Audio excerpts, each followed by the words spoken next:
et grâce à l'amour dévoué de ta mère et celle de ta famille, et à l'association Émontara, créée par José.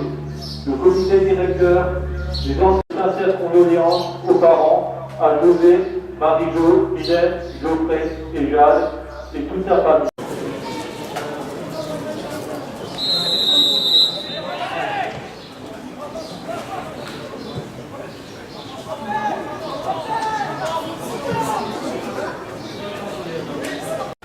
Allez, on est avec José Guerra, donc le coach de Schiltigheim. José, c'était un match particulier aujourd'hui, émotionnellement.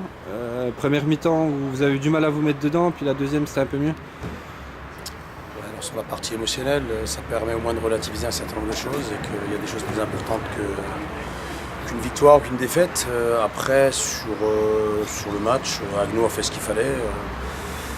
Ils ont fait ce qu'on a fait au match aller, donc ils nous ont pressé très haut. On a eu du mal à se sortir de ce pressing, mais surtout on encaisse au bout d'une minute 20, donc ça devient compliqué. 2-0 au bout de 7 minutes et 4-0 au bout de 35 minutes. Donc footballistiquement c'est compliqué après, surtout mentalement, de réagir. Maintenant, Agno a prouvé qu'ils étaient à leur place et qu'ils ont fait une très belle saison et c'est pas pour rien. Donc voilà, c'est une équipe qui se projette très vite vers l'avant et qui a un pressing pour tout terrain qui est dû essentiellement à leur état d'esprit et à leur envie. Tout ce qui nous a manqué aujourd'hui, donc j'espère que quelques garçons chez nous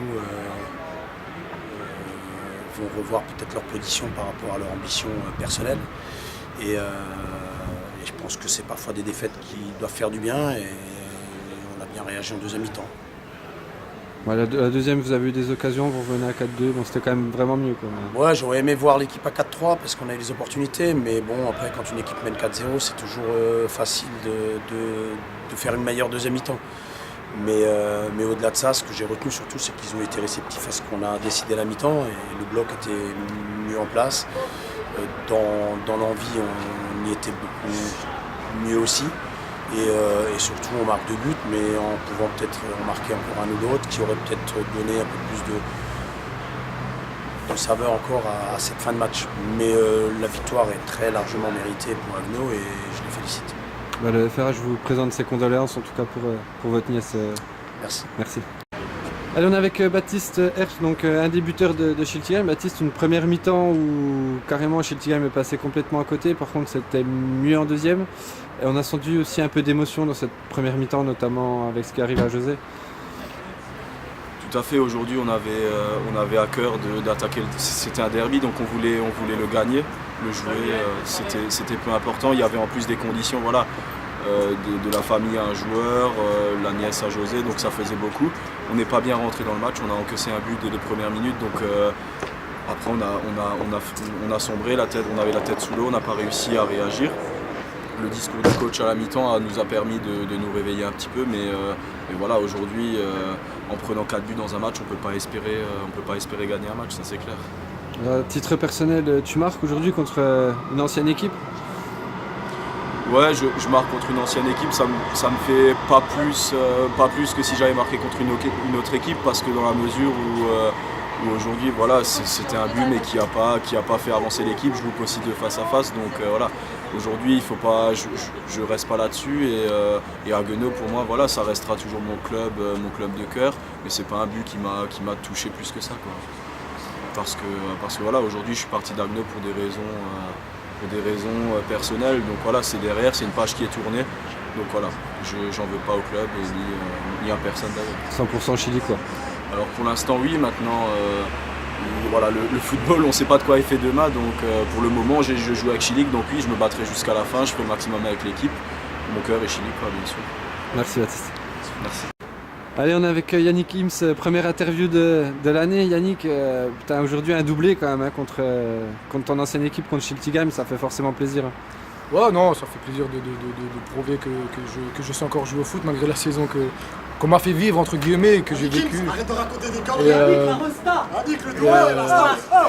Oh, la resta. Oh, la resta. Vous voulez danser, Non, on écoute. Non, mais Yannick, on écoute. Allez. Ah, là, j'ai pas vas-y. Attends, je disais quoi ouais, ça fait plaisir de revenir sur ces terres, on va dire, et de mettre un doublé, de montrer aux gens que je sais encore, comme j'ai dit, que je sais encore jouer au foot. Et marquer des buts, parce que voilà. Je pense qu'on m'a. Le premier est dur. Hein. On faut suivre. On m'a un peu sous-estimé, je pense, cette saison. Trop. Talent gâché, quoi. C'est ça. On je suis un peu dans le même cas qu'Anis Bouziane, mais c'est pas les. Qui est là, Thiago Silva. Mais c'est dommage parce que je pense que j'aurais peut-être pu faire une belle saison, mais La saison prochaine. la saison prochaine, Dieu seul sait où je serai. J'ai envie de pleurer. Sinon, tiens, comme il est à côté de toi, qu'est-ce que t'as pensé de Mastro en 3?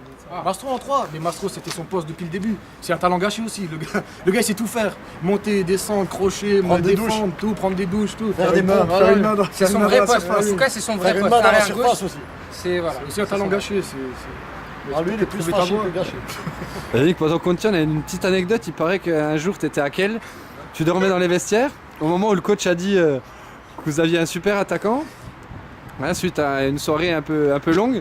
Et pour autant, c'est Momo qui nous a dit que tu as mis un triplé. Comme quoi, tu as quand même du talent, quoi. Ouais, c'est ce que j'ai dit, on l'a pas oublié qu'il dormait dans les vestiaires. J'étais fatigué. Mais moi, je me repose, je fais des micro-siestes, on dit des siestes réparatrices. Et après, ouais, non, mais c'est comme j'ai dit, ici, on a peut-être pas su exploiter correctement et j'ai peut-être pas su aussi faire les bons choix, je sais pas, peut-être que c'est moi aussi qui. Voilà. Mais c'est dommage parce que je pense que j'aurais pu faire une belle saison parce que c'est une belle équipe et il y a des bons connards avec moi là. L'année prochaine, c'est bon, l'année prochaine, il reste du temps, qui sait. La saison prochaine. Comme j'ai dit, ça fait il reste une semaine et personne ne m'a parlé encore. C'est bon, ça va se régler. Je vais pas aller.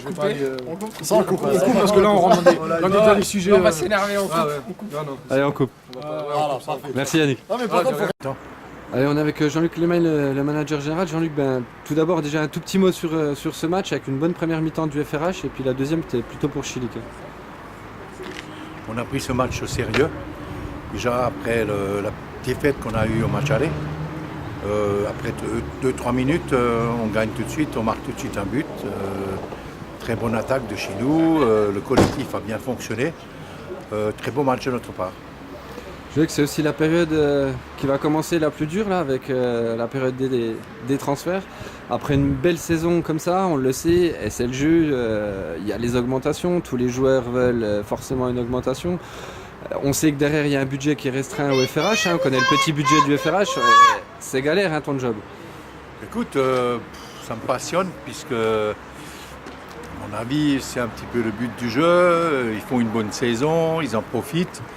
Mais moi je demande à confirmer, c'est pas parce qu'on est une année en CFA2 que ça va être facile. Et c'est pas quand on a plus de salaire qu'on va mieux jouer. Je pense que déjà l'année dernière, après notre montée, on a fait ce qu'il fallait au niveau budget. On a un budget et on ne peut pas surpasser ce budget. Maintenant, cette année, si tu veux vraiment monter en CFA, il faut que le club se structure, il faut que les joueurs ils savent ce qu'ils veulent. Bien sûr, ça n'a pas toujours à voir avec les salaires. Il faut présenter quelque chose sur le terrain, il y a autre chose à côté.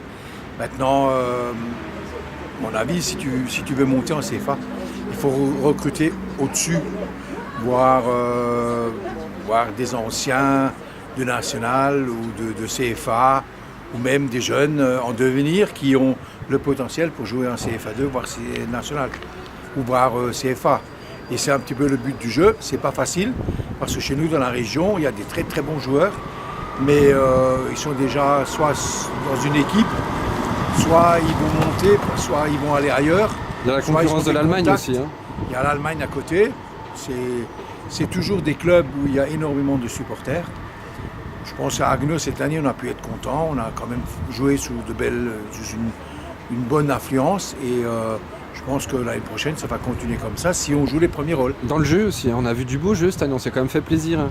Écoutez, on a mis une équipe en place, ça c'est aussi ce que veut le coach. Le coach veut une équipe qui joue et qui, dans l'état d'esprit, donne ce qu'il demande.